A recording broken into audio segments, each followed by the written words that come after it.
All right, good morning, good afternoon, and good evening, everyone. This is Dr. Ephraim. Today's date is July 2nd, 2021. Saying Ahaya by Yeshem, Yeshua HaMashiach, Baruch Atah Adonai.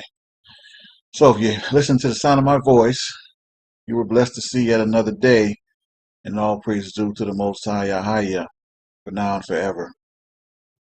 All right, before I get into today's lesson, something I addressed early last week kind of sparked this um, my inspiration to kind of do this lesson.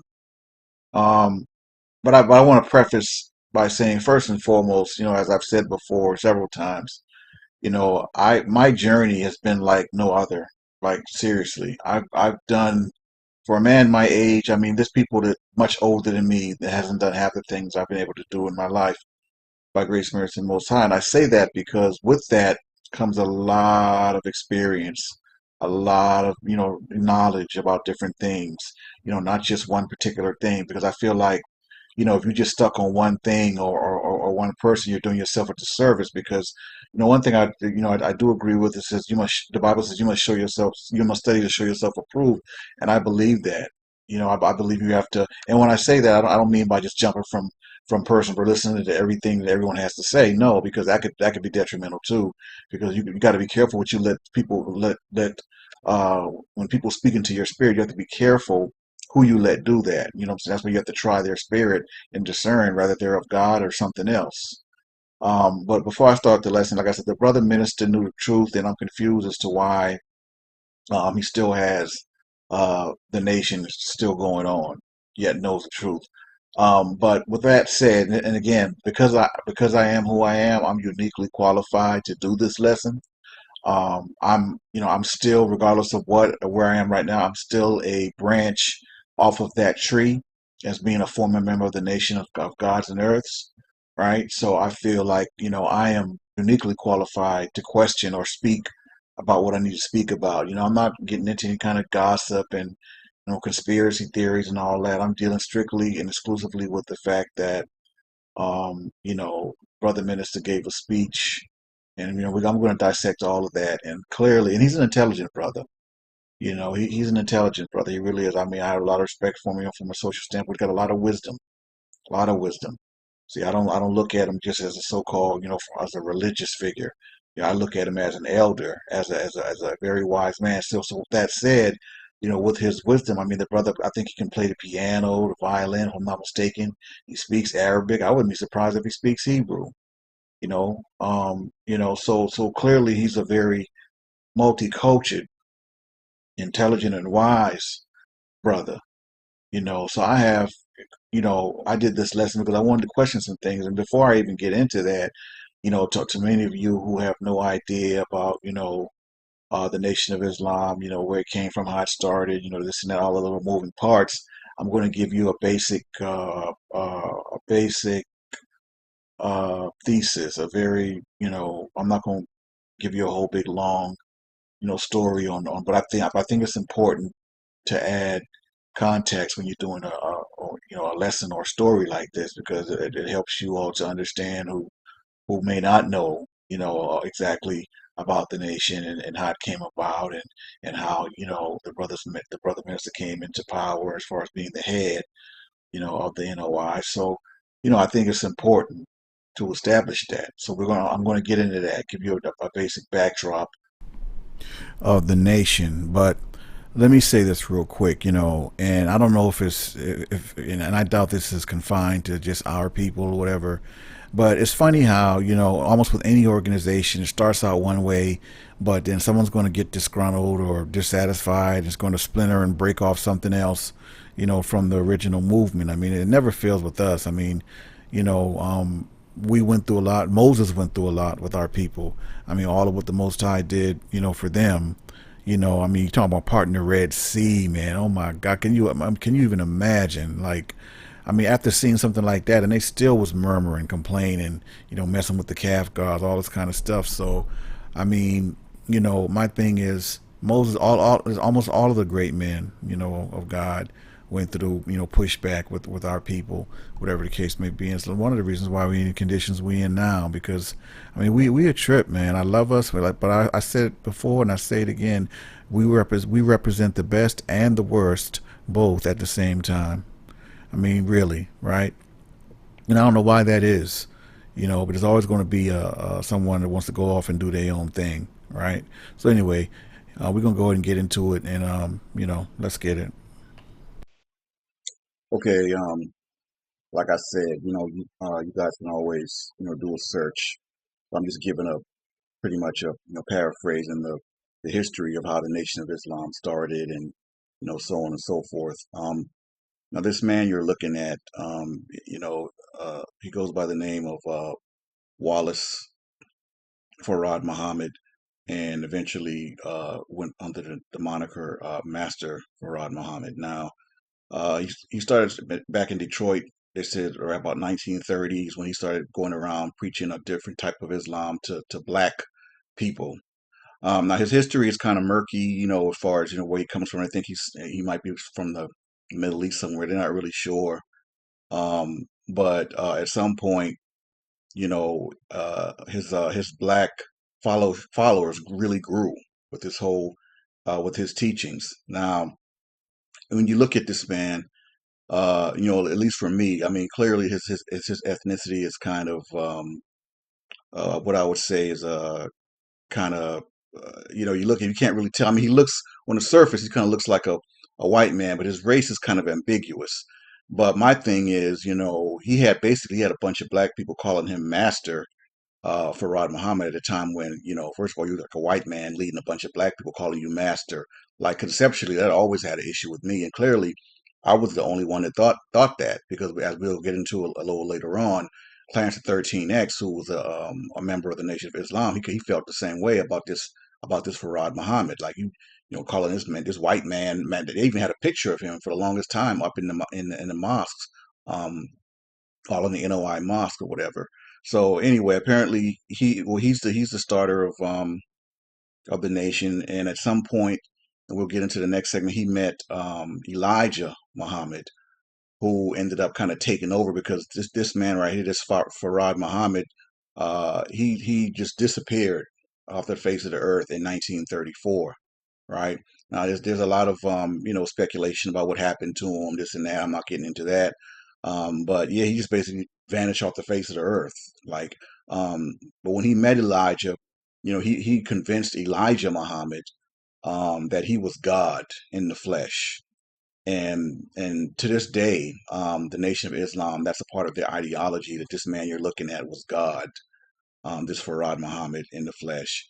And so, yeah, that's that with that. He started it back in like 1930, the Nation of Islam. Elijah was one of his understudies, and eventually Elijah's the one who took over after him after his disappearance.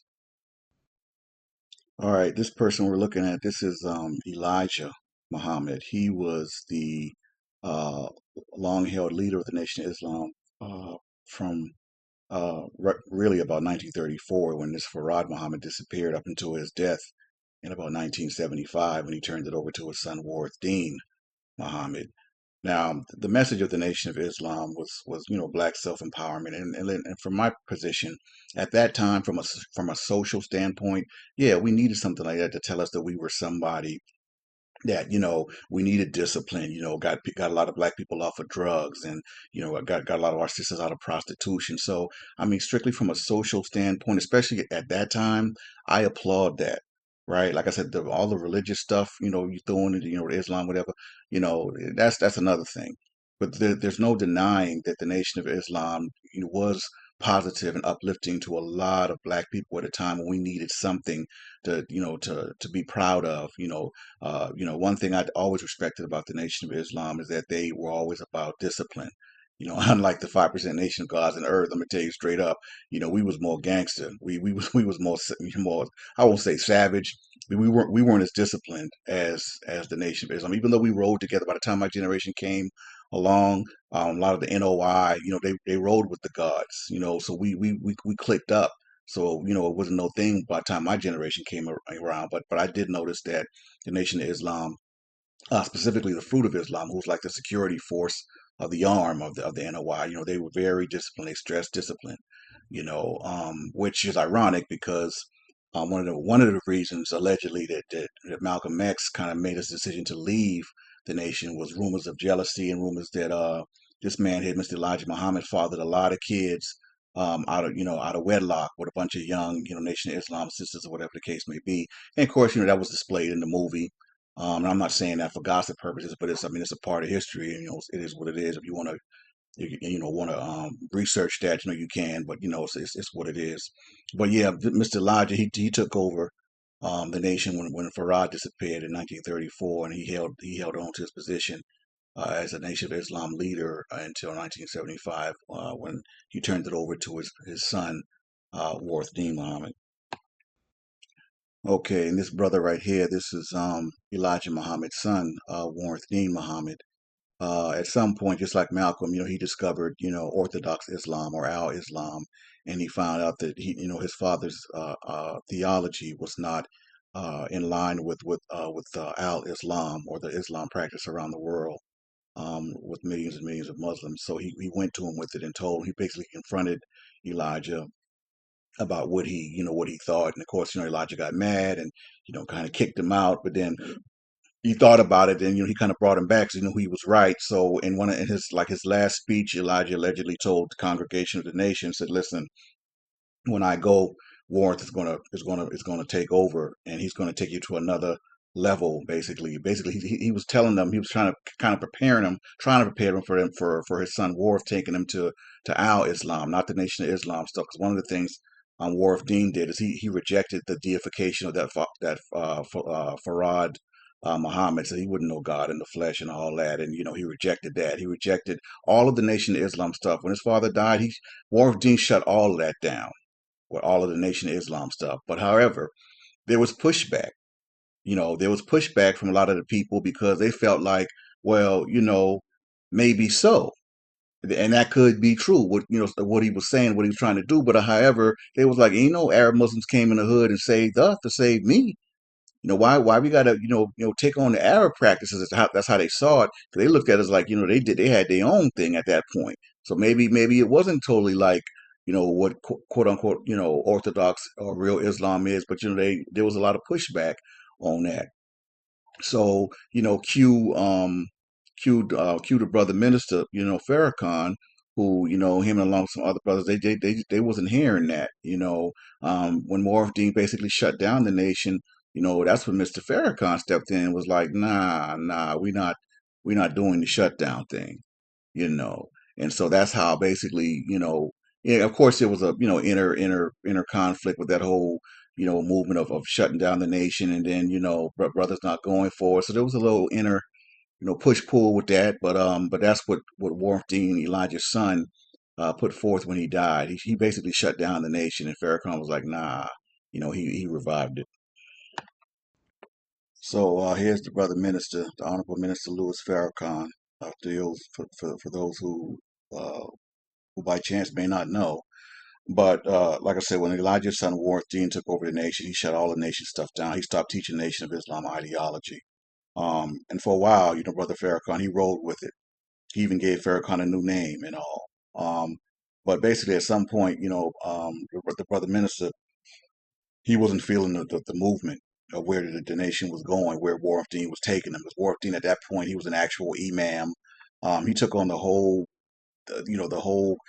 theological concept of what's being a Sunni Muslim was about.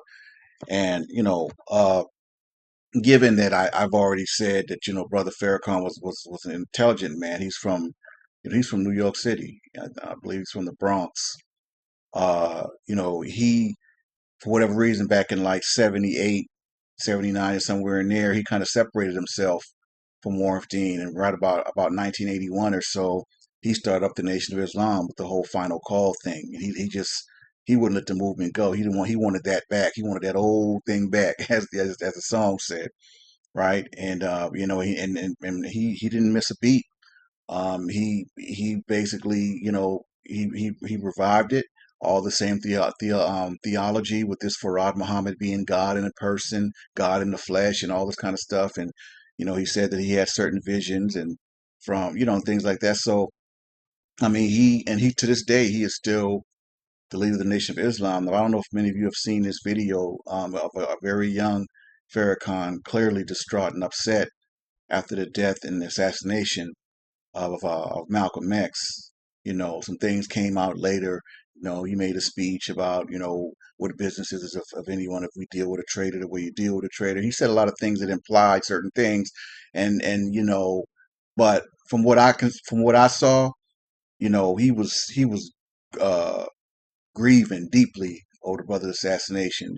So I don't know, maybe he was just, because he's a fiery speaker. What I'm saying, he's a fiery orator and everything. So maybe at the time he was just having a moment, but he met face to face with one of Malcolm X's daughter, and he told him that the Nation of Islam didn't have nothing to do with Malcolm X's assassination because it's always been speculated that they did because of the jealousy and this and that, whatever. But yeah, I'm not getting too much into that. Y'all could research all that, but that's what it was. So we getting into this big speech he made back in 2010.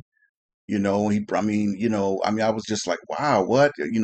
Black people are the chosen children of Israel because Malcolm X made a similar speech many years ago, saying the same thing, and it's speculated because when he made that decision, he didn't die long afterwards. So I did a video a long time ago, about that speculation. Malcolm X made a similar speech about the black people really being the lost children of Israel, whatever the case may be, and he died. He got assassinated. So I mean, it's like so many different things, to make you think, Um, but we in the next segment, well, no, not the next segment. I'm gonna get into uh real quick. Clarence the 13X, who came from the Nation of Islam, he was the founder of the Nation of Gods and Earth, and then we're gonna get into uh, the brother minister's speech about black people being the children of Israel. Haha, the nation of gods and earths, 5%ers. Um, a lot of rappers later on made this movement real popular. Well before any rapper made it popular. I was living that life. I was 5%er. We were like the step kids, if you will, of the Nation of Islam. Because the founder of the Nation of Gods and Earth, Clarence the 13X, I'm gonna get into him in a minute. Um, you know, we were, we would sit around and build, on the supreme mathematics, supreme alphabets. We would manifest, what was today's math. You had to know what the math was. You all had to always know what the science was, be able to manifest at any time. You couldn't be fronting. Nation of Gods and Earth, man, we was for all intents and purposes, we was like the wild childs, after Clash of 13X, that there was never like a real leader of the Nation of Gods and Earth. And the Nation of Gods and Earth, it spread even quicker throughout the penal system, through the prisons. I mean, there was a lot of gods coming out, man. I mean, it got when you was a 5%er, you had a different kind of swag about you. Like it almost like a lot of dudes feared the gods because they know we wouldn't no joke with it. We wouldn't really trying to be, you know um well, I won't go there. But the nation of the 5% nation was started by this man, Clarence the 13X. He was from Virginia, Virginia, which a lot of Southern brothers moved up north, whatever. He obviously joined the Nation of Islam. He was studying up under them.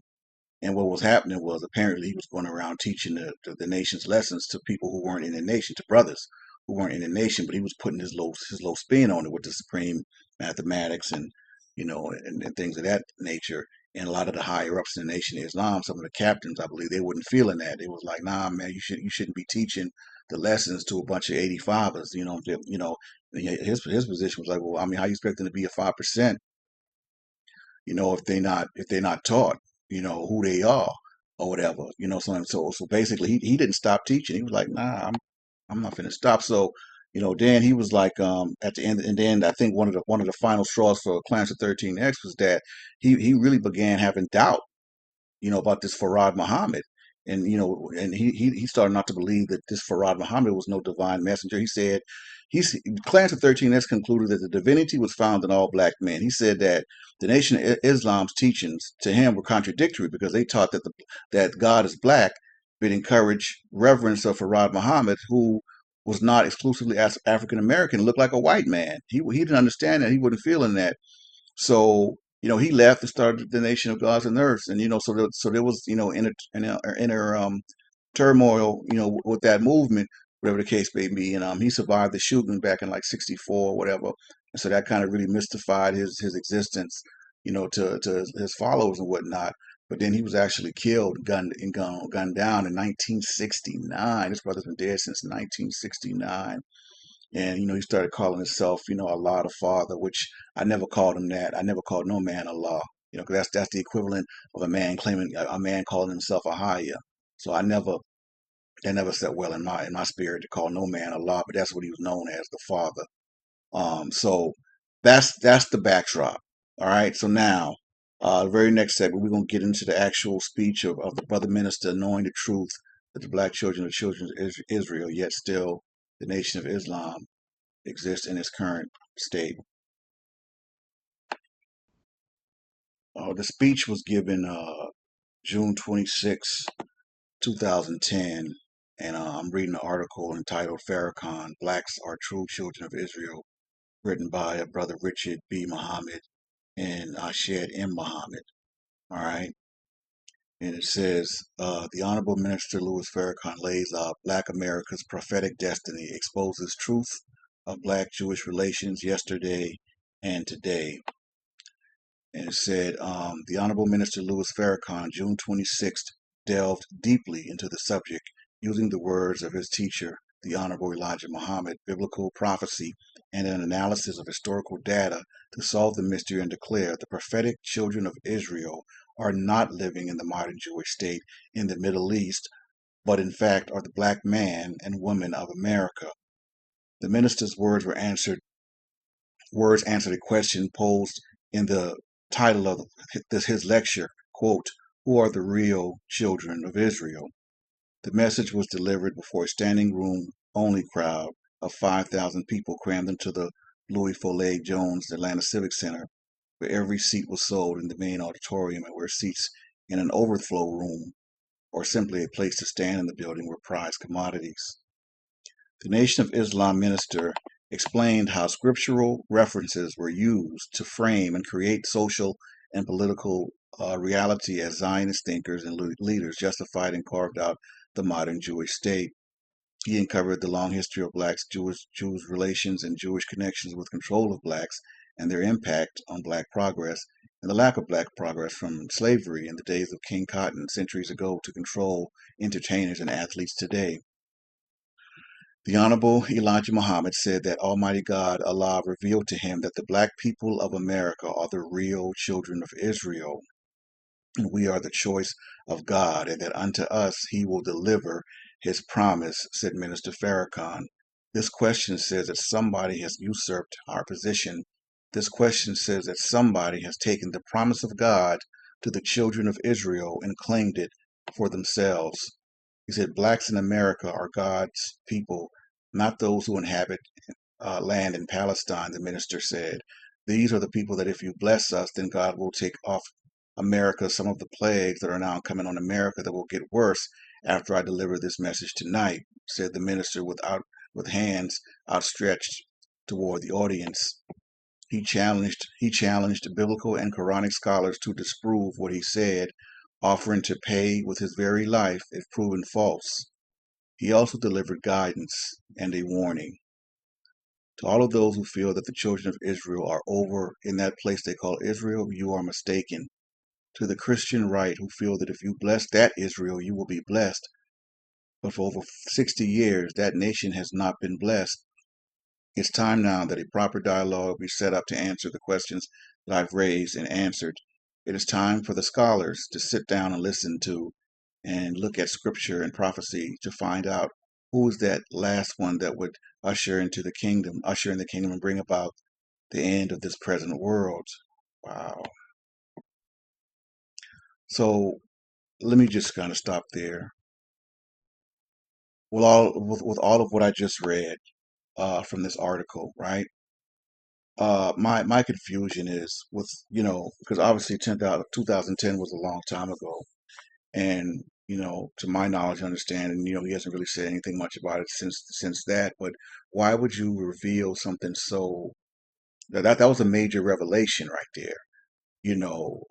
Because being a child of Israel, being an Israelite, and being a so-called Nation of Islam Muslim is not is contradictory.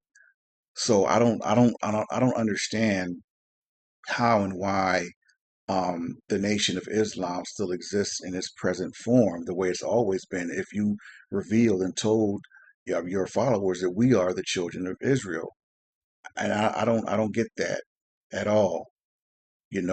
I'm not in position to question the brother's motives or whatever the case may be. I'm just questioning how you could reveal, something so powerful and so uh, life altering as that. Because I mean, he didn't say anything wrong. He really didn't. He was on point with the message. But the thing is, you know, why haven't you spoken on that sense? Why haven't you made any moves or any, to, kind of take the NOI in a different direction as far as, uh, finding out and revealing that, with children of Israel, and it's not just the Negroes, or the black people in Africa, of course now, we have access to so many things, access to information, but there are Negroes all over the world. The children of Israel were scattered all over the world. Now, we're not just in America. We're still very much in Africa, very deep in Africa, right? We're in Brazil. We're in Haiti. We're in Jamaica. We're in Puerto Rico. We're in the Dominican Republic. We're in Colombia. We're in Cuba. We're all over the place. Like, don't get it twisted. We're not just in America, right? If all Negroes worldwide take a DNA test, it's all going to come back E1B1A. Genetically, what that means is we are all from the same seed. We are all from the children of Israel. Period. Point blank. So and I'm no knock to him on that, but like I said, back in 2010, we sure wasn't where we are in 2021 in terms of having access to the knowledge and the understanding. You know, but you know, I don't know. What do you all think as far as him, basically coming out with something like this, but then not really taking any action on it, but still keeping the Nation of Islam going? I mean, that's a conflict to me, and I just don't see how you can do both. Like, and I mean, if I'm a follower of his, I'm questioning. Okay, so we the children of Israel. So what does that mean exactly? Number one, and number two, why are we still, masquerading as Nation of Islam as Muslims if we're the children of Israel? Keep in mind, brother Farrakhan is extremely intelligent. See, he never talks about what our ancestors went through under so-called Arab Muslims. He never talks about that. He always talks about the so-called, the black so-called Jews relationships, whatever the case may be. But you know, I'm sure he knows that Arab Muslims were our people's oppressors as well. But he never talks about that. He doesn't talk about that relationship. Let's be real. Like I said, one of my other lessons last week, let's stop romanticizing about what we think Islam is, and what it was, and the brother Clarence the 13X, who started the Nation of Gods and Earth, and a lot of those other brothers was right. Like, Arab Muslim came into the hood and tried to save nobody black or whatever the case may be. I mean, if anything, you want to get technical, they had a hand in us being there. I mean, a big hand. So let's keep it real, right? So, I want to know what you all think. I just this story just fascinates me because I mean, clearly, and it doesn't shock me because I mean, the brother minister is extremely intelligent. I mean, I respect him as an elder. He's wise. A lot of the things he says, I agree with. Some of the things he says, I don't. But just like our parents, we don't always agree with everything they say either. So we can't down them or cancel them for that. Me and brother minister ain't getting canceled. You might not agree with everything he's saying. It's tight, but it's right in a lot of instances. I mean, he's the brother is wise, but I just don't know why he's still leading our people. With this whole Nation of Islam thing, knowing that after you put out the message that we are the children of Israel. So that being said, you guys, in the comment section, let me know what you think, about this story and about, and let's see what it do. All right. This is Dr. E from Eve of Another Shabbat saying Hayah by Yeshim, Yeshua HaMashiach, Baruch Atah Adonai, for now and forever. Shalom, elect.